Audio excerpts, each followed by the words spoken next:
Shalom wakunze ikiganiro kanguka, izina ryanje ni Chris Ndikumana. Uno munsi turi ku munsi wa gatandatu, ndiho aho umugisha abantu bose bariko baranyumviriza mu kano kanya. Shimira cyane abantu badusengera, ndiho ahezagira umuntu wese afata umwanya wo gusengera kino gikorwa. Igihe cyose uriko urasenga wibuke gusengera abadushigikira, hari abapartenere bakanguka bitanga n'uburyo bwabo, kuko bahishuriye ko kino gikorwa ari igikorwa c'Imana. Gihesha Imana icubahiro. Ikintu cyose ukora muri kino gikorwa umenye ko urafasha abantu benshi. Hari abantu benshi bakora kizwa, hari abantu benshi bakora bohoka, hari abantu benshi bakora kira. Ari bitangaza kwera koreka kubera ukumvira ijwi rya Mpwemu Yera. Rero ndiho abahezagira abantu bose badushigikira, kandi ashimira gose anduha amatemonyage, abatanga intahe, ubuhamya. Igihe cyose ubona ko wakize, wabohotse, wakijijwe, ikintu cyose cyakoretse bice bikino kiganiro, utanga intahe gira uhesha Imana icubahiro kandi utera intege abandi. Nimero ya WhatsApp niyo namba nababwira, 71 11 11 32 plus 257 71 11 11 32.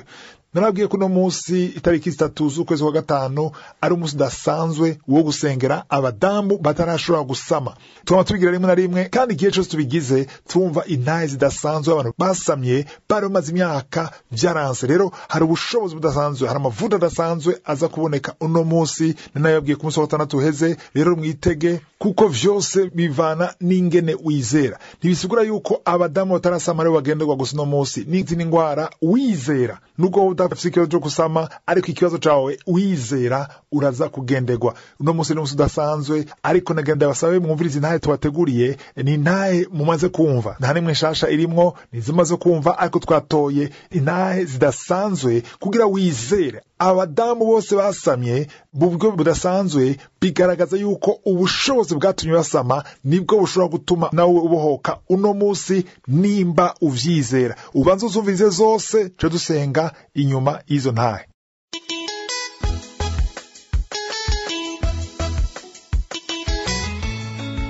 Shalom bakunzi bakanguka, nanjye ndi umugabo utuye mu Rwanda, nifuje gutanga intahe ku byiza Imana yankoreye kuva natangira gusengera muri kanguka.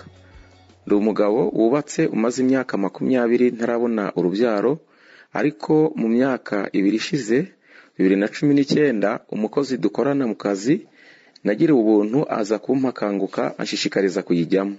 Nakomeje kuyikurikirana numva ibitangaza bibera muri kanguka Imana ikorera abantu, nanjye byagiye bintera umwete n'imbaraga gukomeza kuyumva no kuyikurikirana ndetse no gusengera muri yo. Rero mu mwaka ushize 2020 umukozi w'Imana yaje kutubwira ko umugabo n'umugore bafite imyaka 20 babonye umwana, hanyuma nza kwizera numva ko nshyikiriye kubona uruhinja. Ntago byatinze, mu mezi nka 5 akurikira icyo gihe naje kubona ibimenyetso bidasanzwe. Nge na madamu tugiye kwa muganga batubwira ko madamu afite inda y'amezi 3. Ubu uyu munsi tuvugana turashima Imana, twabonye umwana w'umuhungu. Rero ndashishikariza abandi bose bagifata, bagitegereza, bafite ibyifuzo basengera muri kanguka, ko bakomeza gufata bagasenga bakizera, kuko Imana irakora ibitangaza n'imirimo. Abafite ibyifuzo bose ntibarambirwe, uwumva acitse intege asubiremo imbaraga, Imana yitaye kuri twe. Ndashimira groupe ya kanguka ko idahwema kudufasha, abayiganye, abifuza gusenga, bafite ibyifuzo bitandukanye. Ndasaba ngo Imana izabaho umugisha, kuko ibyo bakora ari ubwitange budasanzwe. Rero numva nasoza nshima Imana, kuko ni byinshi nagiye nkiriramo izi ndwara zitandukanye. Madamu yakize uburwayi bw'umutwe, iyo yariyo ntahe yanjye. Shalom.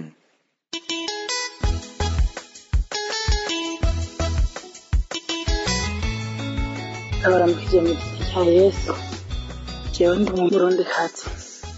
Mana yaragiriye neza. Nari maze imyaka 20 nubatse. Takibondo fise. Tani ikoroka fise. None rero Imana yarampezagiye. Ubu narasamye inda. Yego, narasamye inda, kandi nari naciye mu bibazo bikomeye cyane gose. Nukuri jewe ntarakizwa naragendera mu bapfumu cyane nkagendera mu bapfumu kugira ndabe ko noronka ikibondo bikanga hanyuma nanderuka ndaja gukizwa ndakizwa ariko Imana iranyibutse ubu ndi bungenze kandi ikiba ikintu cyagiye kunkomeza nagiye gukomeza n'intahe abandi batanga yego intahe abandi batanga zarankomeje ziratuma nanjye ndema ndavuga ati uyu munsi wanjye nzoshikirwa hanyuma nanjye Imana inyishure intahe ya mbere je numva yanyubatse cyane intahe y'umumama yari amaze imyaka 23 yego y'umumama yizerewe n'undi musaza we ari hanze niwe yamusengeye hanyuma yanduza atanga intahe uwo musaza we avuga yuko Imana yamuhezagiye yarose umwana w'umukobwa none rero nanjye biranyongereza kwizera ndavuga ati uwo muntu afite imyaka irengeje n'iyagwanje nanjye Imana izonyibuka kandi Imana yabandanije irabikira yampezagira nanjye cyo ndasamira kandi manje gusaba imbabazi kandi nabategeye gutanga intahe nategeye gutanga intahe nari kuyitanga kari na kare yego umva rero bwa mbere naguma nibaza ngo nzoyitanga nabyara amasinzi umugenzi yampanura ati tiwana ntuzi ko nawe watewe intege n'abandi wumva bimeze nk'uko kwawe byagenze neza nawe rero witange kugira ngo uduze ukwizera kw'abandi hanyuma rero iyo mpamvu rero ndayitanze kugira ngo n'abandi bari inyuma yanjye batarasama nabo bizere bamenye neza yuko Imana ishoboye byose atakintu na kimwe kinaniye yego umunsi wawe uzoshika umunsi wawe isaha yawe ugeze uratabagwa none rero mugira nshimire kupe kanguka yego none rero Imana ibahezagire yego nayanje niyiye murakoze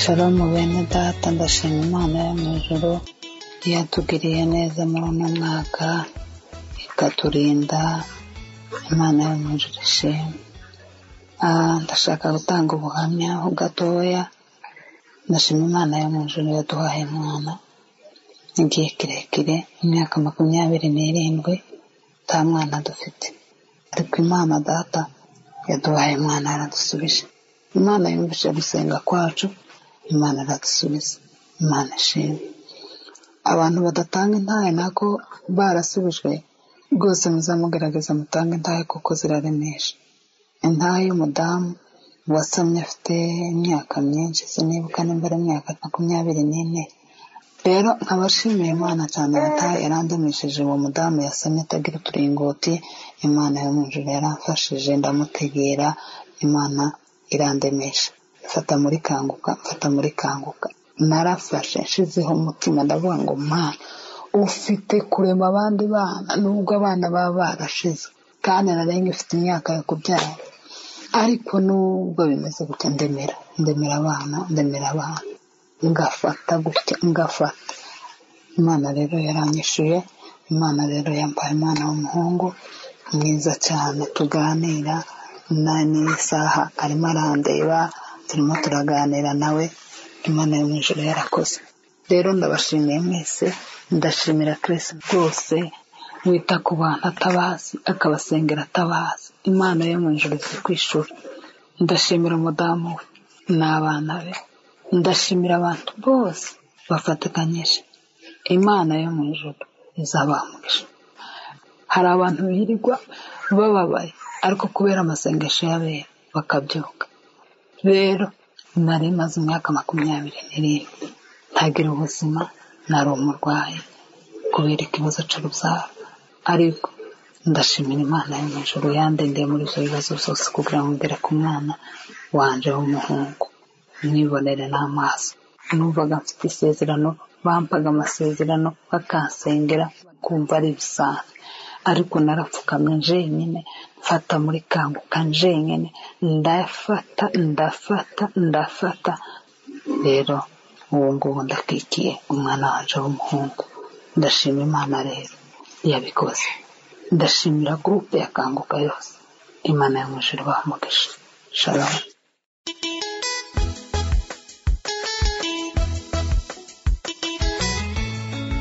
Shalom.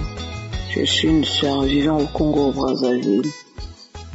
Je viens témoigner la grandeur de ce Dieu. J'ai connu le Kanguka depuis 2020. On m'avait parlé de Kanguka, mais je faisais pas attention sur Kanguka. Parfois j'écoute, j'abandonne. Quand j'écoute les témoignages, je croyais que c'était pas vrai. Shalom, ndi mwene data aba muri Congo Brazzaville. Nje gushingira intaho ubukuru bw'iyo Mana. Namenye Kanguka kuva mu 2020. Mama yarambwira Kanguka, ariko sinidaha ivya Kanguka. Rimwe na rimwe narumviriza, hanyuma ikindi gihe nkabiheba. Iyo numvirije intahe nibaza ko atari ukuri. Jewe ubwanje ariko naravyiboneye. Imana yarangendeye. J'avais écrit sur WhatsApp au pasteur, j'ai dit ça me fait 34 ans que je n'arrive pas à se concevoir. Dieu vraiment est merveilleux. J'écoutais plus Kanguka, j'avais abandonné un certain temps. Narabandikiye kuri WhatsApp, nabuze nti mukozi w'Imana, maze imyaka 34 bidakunda ko saminda. Byukuri Imana ni nziza, sinari ngicumviriza Kanguka, nari maze igihe narabihevye. Narumvirije Kanguka mu kwezi kwa 12 mu 2021, hanyuma ca ndabiheba. Navuze nti mbega nanje Imana izongendera, mbega izo ntahe nazo nukuri. Nabuze ni n'abandi bantu gusa bashinga intahe, mbega nukuri ivyo abantu bavuga. Umunsi umwe nariko numviriza inyigisho ku gitabo c'abacamanza igice ca 13, nasomye inkuru y'umugore wa Manoa, aho umumarayika yamugendera, yari ngumba ntivyakunda ko asaminda. Imana yarangendeye. En 2022, je vais à l'hôpital, je vais un test de grossesse. Je constate, je dis ça se montre positif. Je vais faire l'échographie, ça confirme que je suis enceinte après 34 ans de stérilité. Mu 2022 nja kwa muganga nirisha igipimo co kuraba ko noba nibungenze, co bita test de grossesse. Ndavye mbona herekanye positif. Nja kugirisha ecography, vyerekana neza ko nibungenze. Inyuma y'imyaka 34 yo kuba ingomba bidakunda ko nsaminda.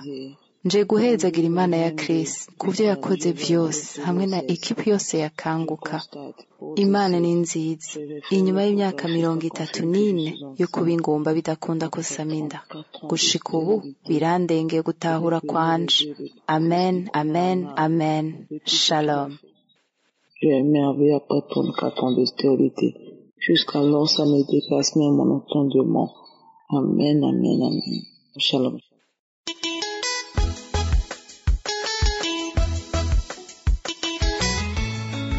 Peuple de Dieu, je vous salue au nom de Jésus. Je suis une sœur camerounaise vivant en Italie. J'ai connu Kanguka par le biais d'un frère vivant en France. Ça fait pratiquement 2 ans que j'ai connu Kanguka. Et je suis une sœur qui cherche l'enfant depuis 24 ans.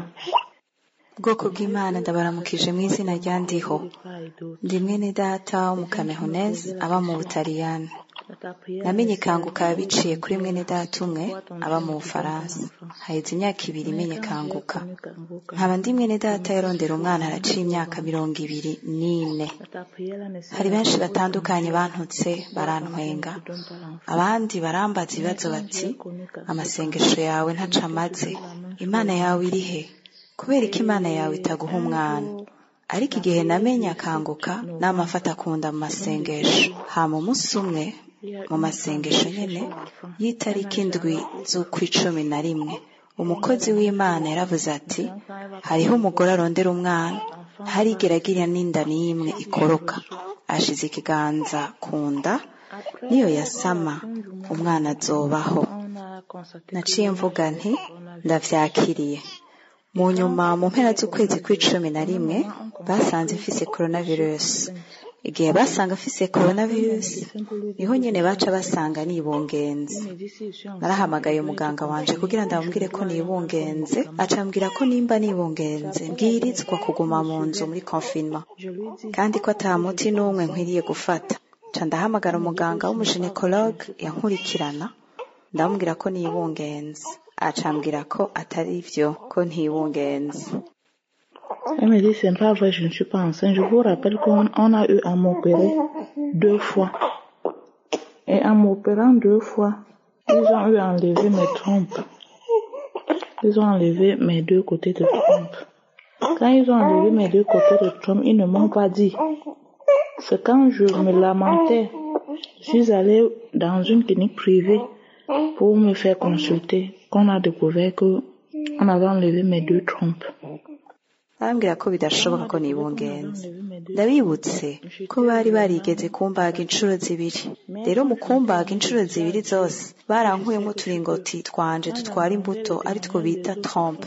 Bankuyemo amatrompe uko ari 2. Bamaze kuyankuramwo ayo matrompe n'igihe nariko ndidodomba. Nkagenda ku bitaro vyigenga kugira nisuzumishe, basanga koko barazinkuyemo izo trompe. Bamaze kubona ko bazinkuyemo vy'ukuri narumva mbabaye cane. Ariko igihe cose nafata kunda nabwira Imana nti ndazi ko ushoboye. Igihe naza ndumva intahe z'abandi bagore naca mvuga nti Imana urashoboye. Hari umurongo wo muri Bibiliya aho umuntu umwe Imana yari yamubajije nimba ishobora gusubiza mazima amagufa. Uwo muntu aca avuga ati Imana wewe wenyene urabizi. Naratuye iryo jambo naravuze nti Imana ni wewe utanga ubuzima ku magufa yumye, urashoboye kandi kubikora. Ngena senga gutyo naciye nguma ntekanye. Narabajije uwundi muganga w'umuforoma ndamurungikira message ndamubwira ko nibungenze ariko ko ndi muhira muri confinement. Tu es sûre que tu es enceinte? Qui t'a dit que tu es enceinte? Je dis que j'ai fait l'échographie. C'est l'échographie qui montre que je suis enceinte. Elle me dit que ce n'est pas vrai, que je ne peux pas être enceinte. Elle me demande, tu as fait comment pour tomber enceinte? Je dis que mais il faut demander à celui qui est là-bas en haut. Parce que Dieu, c'est là le dernier mot. Vous les médecins, vous soignez, mais je suis guérie. Aranyishura ati ubwo urabizi neza ko wibungenze? Ninde yakubwiye ko wibungenze? Ndamwishura nti naragirishije ecography, ni ecography yerekana ko nibungenze. Arambwira ko atari vyo, ko ntashobora kuba nibungenze. Arambaza ati wabigize gute kugira usame? Ndambwira nti kubaza uri hariya mwijuru kuko Imana yonyene ntifise ijambo rya nyuma. Mwebwe abaganga muravura ariko ndiho ni wakiza. Yabwiye ko atibaza ko noba nibungenze. Naciye nguma ndi muri confinement ukwezi kose ndi muhira kandi atamuti n'umwe mfata. Igihe ca confinement giheze naciye ntangura kuza ndaja kuramukanya. Mu nyuma ndarungikira kandi message wa muganga w'umuginecologue ndambwira nti nivyo ndibungenze. Arambwira ati sivyo? Navuze nti nta kibazo. Yarandungikiye message ambwira ati wabigize gute kugira usame? Uri kuvuga ibiki ngaho?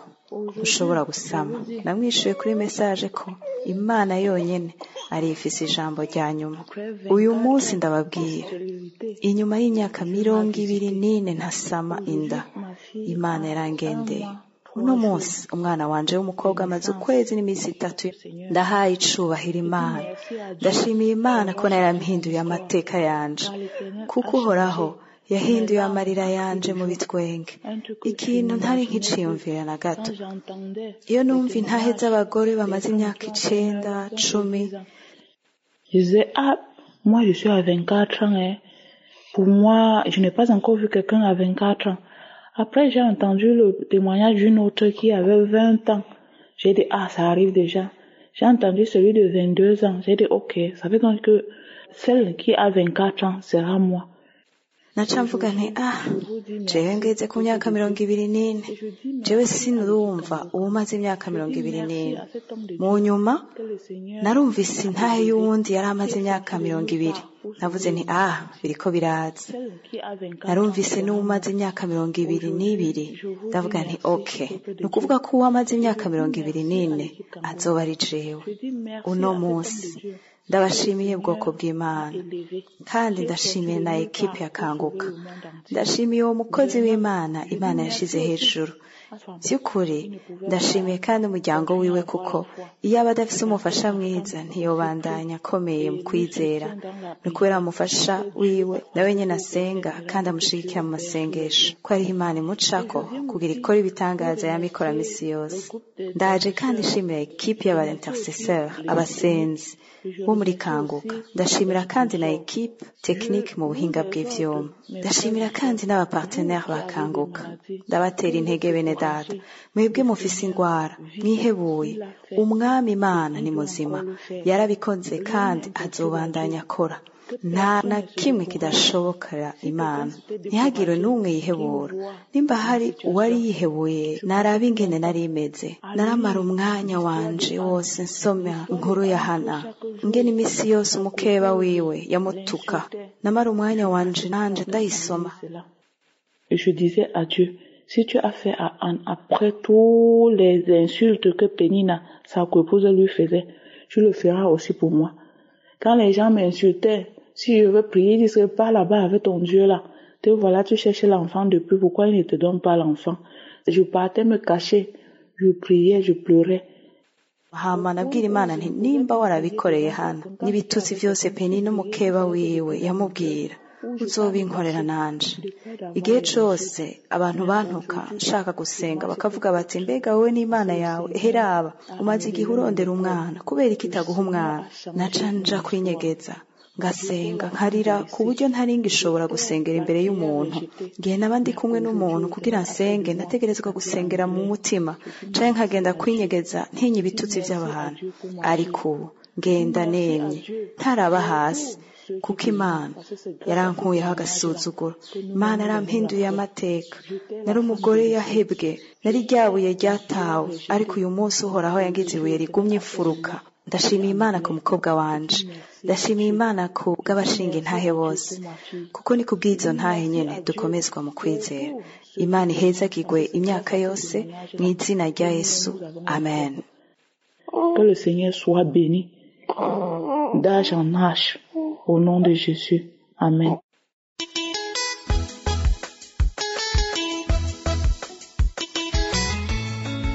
Je viens ici témoigner la grandeur du Seigneur, Dieu Tout-Puissant, qui a fait des merveilles dans ma vie. Oh Seigneur, que tu es bon, que tu es infiniment bon, infiniment aimable. Mon Dieu, que puis-je te donner que de te dire merci, que de te louer et de te magnifier pour tes bienfaits dans ma vie. Seigneur, je suis une femme camerounaise, mariée depuis 36 ans, 60 ans d'âge. J'ai cherché les fruits de mes entrailles longues années. Nzanwe hano no gushingira intahe ubukuru bw'Imana. Imana ishobora vyose yakoze ibihambaye mu buzima bwanje.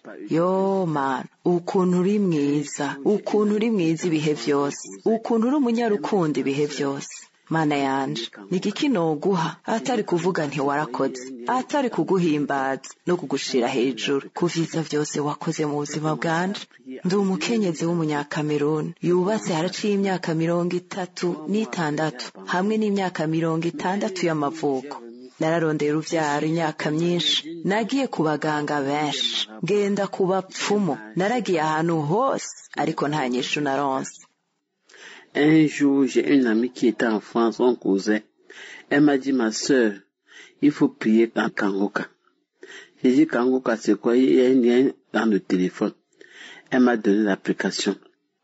Ndafise umugenzi wanje mu Bufaransa, umunsi umwe twariko turayaga arambwira ati, mwene data, nugusengana na Kanguka. Ndabaza ni Kanguka niki?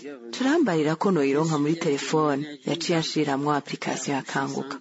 Natanguye gusengana nayo mu mwaka w'2022 niho natangura gusengana na Kanguka. Inyuma y'amezi 3 gusa naciye ndabivamwo. Ariko umunsi umwe narasubiriye kumviriza, narumvirije intahe y'umukenyezi umwe yibarutse atama Trump, no kuvuga turiya turingoti dutwara imbuto ntatwa yari afise. Inyuma y'imyaka 24 yubatse, naciye numirako ndagumizako, naciye mvuga nti oya, nimba uwo mugore yaribarutse atama Trump agira, jewe ndafise abiri. Un jour, l'homme de Dieu a prié un matin en disant, il y a une femme de 50 ans qui va concevoir, elle ne voit même pas ses règles. J'ai dit, c'est moi. Seigneur, j'ai 60 ans, mais je crois que tu vas faire aussi un miracle dans ma vie. umunsi umwe umukozi w'Imana yarasenze ari mu gatondo aravuga ati hariho umugore w'imyaka 50 agiye gusama yaraciye ntakija no mu mihango canke ubutinyanka naciye mvuga nti ni jewe Mana mfise imyaka 60 ariko ndizera kuza gukora igitangaza mu buzima bwanje naciye ndayumirako niho rero nasubiye vy'ukuri kumviriza Kanguka mu gitondo ku murango no mwijoro. Même dans ma boutique j'ai passé le temps à écouter Kanguka. J'ai commencé ma délivrance, mes sœurs, par mon ventre. Je crachais, je vomissais, je tombais. Niyo nabandi ahantu ndandarize muri boutique yanje namara umwanya numviriza Kanguka. Natanguye kugira délivrance kuboka kwanje bene data. Mpereye kunda yanje naraciragura urute nka dawa canke kuruka. Naragwa hasi kiringo kingana n'umwaka wose ku munsi umwaka wose. Sinacitse intege navuze ko Imana izokora ivyiza mu buzima bwanje ko nanje ndi umwana w'Imana uko niko nasenga. Un jour je me suis senti mal, la poitrine me faisait tellement mal avec les bouts de sein. J'ai cru que j'ai eu des cancers du sein. Je suis allé à l'hôpital. On m'a diagnostiqué, on a dit que je n'ai pas de cancer. Je suis enceinte de 2 mois. Umunsi umwe numvise ntameze neza igituza canje cari nkimereye nabi hamwe n'amabere nariko niyumvira ko noba mfise kansere yo mu mabere. Naciye ngenda kwa muganga barangiriye ibipimo barambwira ko ata kansere mfise ko nibungenze inda y'amezi 2. Vyahuriranye ari mu kwezi kwa 11 aho umukozi w'Imana muri Kanguka yabwirizwa kuza kugira igikorane muri Cameroon. Nuko rero naciye mvuga nti mbwirizwa kuja mu ntara ya Yassa kugira ntange shikanire no mbanye niyungenze kuhoraho Imana ishobora vyose. Twaragiyeyo turasenga nabari Imana nti Imana yanje mwami wanje ndagushikaniye no mbanye nibungenze nivyo ndashaje ariko ndazi kuzomfata ukuboko gushika nibarutse. Bavukanye igihe nari niwungenze nta na malaria nagwaye eka nta ngwara nimwe nigeze ngira nari meze neza kandi nafungura vyose nkakura n'ibikorwa vyose. Aujourd'hui j'ai accouché un garçon, il a 4 mois, un gros bisou, un gros beau bébé. Je suis la mère d'un garçon de 4 mois. Mes chers sœurs et frères, Kanguka, c'est la vérité. Ubu naribarutse umwana w'umuhungu akaba afise amezi 4. Umwana mwiza vyibushe ndi umumama w'umwana w'umuhungu w'amezi 4. Bene data Kanguka ni ukuri igihe baba bariko barashinga intaye nibaza ko zaba ari inkuru z'ibinyoma abantu baba bariko baravuga. Jewe ubwanje ndicabona igishinga naye kizima ku bwa Kanguka. Yo imyaka 60 y'amavuko hamwe n'imyaka 36 nubatse hanyuma uwo nkaba mfise umwana w'umubebe mu maboko, umwana w'umuhungu avyibushe kandi ni mwiza cane. Nzanwe no gushimira ekipe ya Kanguka, umuryango wa Kanguka. Imana ibahezagira, ekipe y'abasenzi Imana ibakomeze, Imana ibafashe, Imana ihezagire cane ikiganiro Kanguka kubwayo masengesho yamara ikaradufasha. Uhoraho Imana ishobora vyose ndaguhaye icubahiro ndaguhezagiye nifuza kuguhimbaza imisi yose kubaho kwanje kubera kuri Imana ikora ibitangaza. Igitangaza carakoretse mu buzima bwanje. Ubu nabaye nka Sara muka Aburahamu. Ubu abantu bose muri Cameroon bavuga jewe kubera Kanguka. Yo bene data abafise ikibazo cyo kuronka uruvyaro mwumireko mugumye cane Imana izobibaha. Abagwaye ni mwumireko Imana izobakiza. Ivyo yankoreye izobakorera n'abandi bose. Iyo yari ntaye yanje. Murakoze. Ceux qui ont des problèmes d'enfants, accrochez-vous, Dieu va vous donner. Les malades, accrochez-vous, Dieu va vous guérir. Ce qu'il a fait pour moi, il fera pour tout le monde. J'ai témoigné. Merci.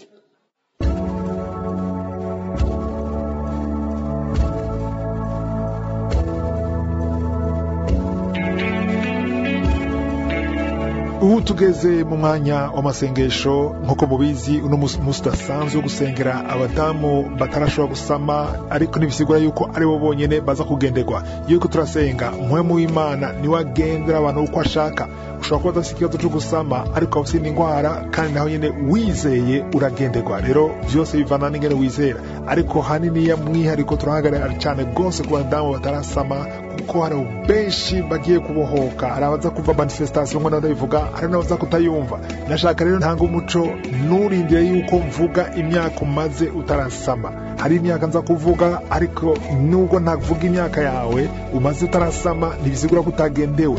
Byose bihagaze ku kungene wizera. Musomye muri Itanguriro 18 inkuru ya Abraham na Sara, bari bamaze imyaka myinshi cyane batarasama. Sara afite imyaka 89, Abraham nawe afite imyaka 99.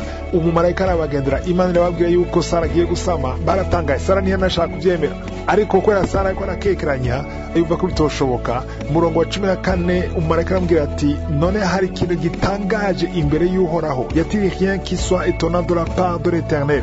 Mbega ari ikintu gitangaje yuko Imana yaguha umwana nubwo umaze imyaka ngishika 70, yaramaze imyaka ishika hafi 70 atarasama n'umunsi n'umwe, ariko bamubwira ngo mbega ari ikintu gitangaje imbere y'Imana. Igihe kigeze nzokugendera kandi ico gihe nyene uzocuronka umwana umuhungu. Rero wowe utarasama n'umunsi n'umwe, wowe ugise inda zimwe zivayo cyangwa ugasanga byarananiranye warabihevye, nubwo waraciye waragize menopause, wizera uzogenderwa nk'uko Sara yari yamwe menopause yaraciye aragenderwa. Rero nk'uko nawe ndabivuga, ugena ahantu atari urwamo ushika ikiganza kunda ushaka umwana. Ufise indwara ku mubiri uzi gushika ikiganza aho ubabara kandi wizere. Ntibisaba kumvuga imyaka umaze, ntibisaba kumvuga ikibazo cyawe, bisaba ko wizera. Mu mwanya muto rero witegure cyo dusenga.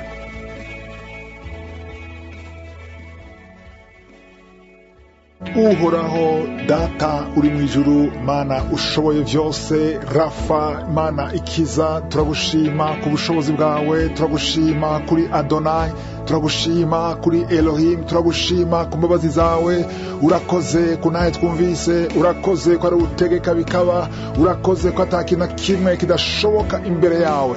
Urakoze Mana kunaye maze kumva, ndagushima no kubana bamaze kuvuka muri amasengesho. Urakoze data, wewe wamyeho imbere yuko isibaho, uzokwamaho ibihe bidashira, nta kintu na kimwe gihagarara imbere yawe. Ndagushima ku kiganza cyawe, ndagushima Mana ku badamu bafite abana mu nda, ndagushima ku mpwemu imyuka ikurahunga. Urakoze Mana ku bantu kuragendera, hari abadamu benshi bakoragenderwa mu kano kanya. Ndakweretse abadamu bose bafashe kunda ku mpande zine z'isi mu izina rya Yesu. Abadamu bashaka batatu baboshwe baziritswe n'ibirozi mu izina rya Yesu Kristo. Imigozi, hari imigozi kiracika. Urakoze Mana, urakoze kuri mudamu agwana vomisa, agwana dahwa. Urakoze ku bushobozi mu izina rya Yesu. Abana b'amahasa impanga bagiye kuvuka, hari abadamu benshi bagiye kubohoka. Uri amaze imyaka 14 mu izina rya Yesu. Umuvumo wa karande ucike mu kano kanya. Urakoze Mana ku bantu kuragendera,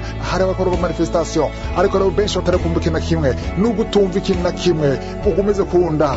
Umugabo nimba muri kumwe ashika ikiganza kunda, kuko hari kubohoka, hari benshi karabohoka mu izina rya Yesu. Hari umudamu afise umwana mu nda ariko amaze imisi ava amaraso, ariko arasenya. Urakoze Mana kumugendeye, urakoze ku bushobozi, urakoze ku mbabazi zawe mu izina rya Yesu. Uriya mwana azovuke ni kabiri kose umwana hatse kuvayo, ariko ndatuye ubuzima kuri uriya mwana, azavuke ari muzima. Urakoze kuri ya couple, umugabo n'umugore bariko barasenga amaze imyaka 17 barindiriye ataruvyaro bigeze baronka. Ndagushima kuciye inzira. Urakoze Mana ku bantu bashaka kuri 5, abadamu bashaka kuri 5 amaze imyaka irenga 10 bafata byanka, ariko ndagushima kubagendeye. Hari ukorarira afukamye ku gitanda uri kurarira, Yesu yakugendeye. Ugura kamushime yasaba adamu wose ko arasenga mu kano kanya. Uvuga uti Mana urakoze, shira kunda kiganza wizere. Uni Imana yahaye umwana Sara, Imana yahaye umwana Elizabeth, irashoboye. Mana ni wahindutse ubushobozi bwawe bw'abundi, ikiganza cyawe kigufi ukira n'inzu ukiza. Wowe uratanga abana, hari umaze umaze imyaka 11 izere ko Yesu akugendeye. Hari abashika kuri babiri bamaze imyaka irenga 20. Urakoze Mana, urakoze kubitangaza. Tugiye kumva intahe zidasanzwe. Abadamu bashika kuri 4 bamaze kugira inda zivamo kenshi. Ari umaze imyaka 3 agize mariage, nta mezi birahera adasamye inda zivamo. Uwo mugozi ucike mu izina rya Yesu. Urakoze Mana ko utegeka. Niki cyo hagaye imbere yawe, turahamagaye ubushobozi bwawe, igaragaze rumiko mareka wawe kuko yabikoze mu misezerano ya kera, urabikora mu misezerano rishasha. Niwigeze uhinduka Yesu Kristo. Ijambo ryavuga ngo uko ari ejo ni kuri uno munsi ni kuzoka wawe bidashira. Mu izina rya Yesu ndagushima ko nagiye kuvuka, ndagushima ko ubushobozi. Urakoze Mana. Hari indwara zindi ko zirakira. Hari umuntu agwaye umutima, nawe nyene wizere ko Yesu akugendeye. Umugabo agwaye gute, wizere ko Yesu akugendeye. Mana urakoze. Abagabo bashaka kuri babiri bafite ikibazo cya impuissance sexuelle, badagishobora kurangura amabanga.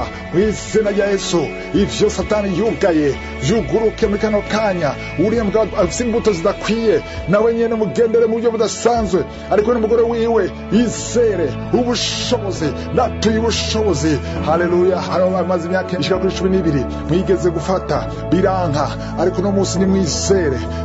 Hari umudamu akorumva manifestation kunda, hari ibintu kubera sunika. Yesu akora kugendera.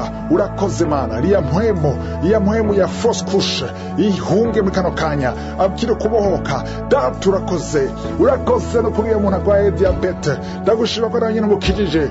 Muri kano kanya hari indwara nyinshi zirakira. Sabadamu basama gusa, ariko hari indwara nyinshi. Ubugwaye ku gitugu, izere ko yamadurira kiye guhagarara. Ubufikezo mwaka kuri cheville, izere ko Yesu agukijije. Mana urakoze. Hari umugabo afise amatesticule yazimvye, urakoze Mana kumukijije mu izina rya Yesu. Haleluya. Urakoze Mana. Urakoze kuri uyu muntu afise ibintu bikomeye biva mu kanwa, ukuracira ibintu birendutse. Yesu akora kubohora mu kano kanya. Yesu akora kubohora. Mana urakoze ku bushobozi. Urakoze kuri uyu muntu adashobora kuronka itiro. Mana gushima ko mugendeye. Urakoze Mana. Hari umuntu umugabo adashobora kuronka itiro, Yesu arakugendeye mu buryo budasanzwe. Ndashima Mana, ndashima uriya muntu akiza amasinezite. Wowe gwa amasinezite ni wizere. Mana gushima. Hari n'abadamu bandi ko aragenderwa. Hari umudamu akora kuzunguruka hasi atamaguru n'amaboko. Izo mpwemu zikuboshe ziveyo. Ndategetse izo mpwemu zisohoke. Sohoka mu izina rya Yesu. Nawe uburenganzira ufise bwo kuboha umwana w'Imana. Uruvyaro watwaye rugiye kugaruka mu izina rya Yesu. Warigeze gusama rimwe, ariko umwana carapfa kandi wasuye gusama. Imigozi yari kuboshe icike muri kano kanya, akiri kubohoka. Yesu aduhaye ubushobozi bwo gukana inzoka na scorpion.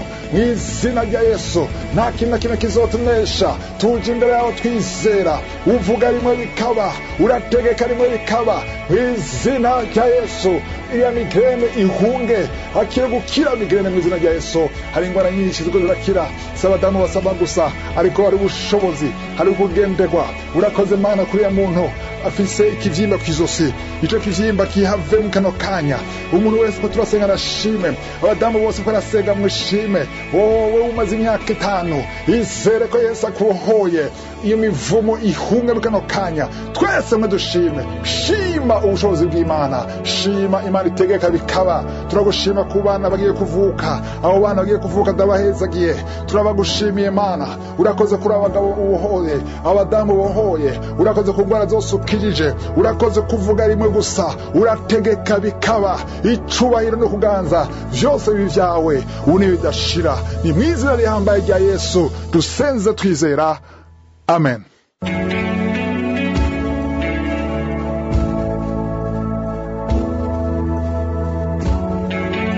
Umuntu azobona ibimenyetso bigaragaza ko yakize canke akaba ashaka kwakira umwami Yesu kugira aronke ubugingo budashira, ushobora guhamagara ku gasaraba 256 781 377 337 plus 256 781 377 337.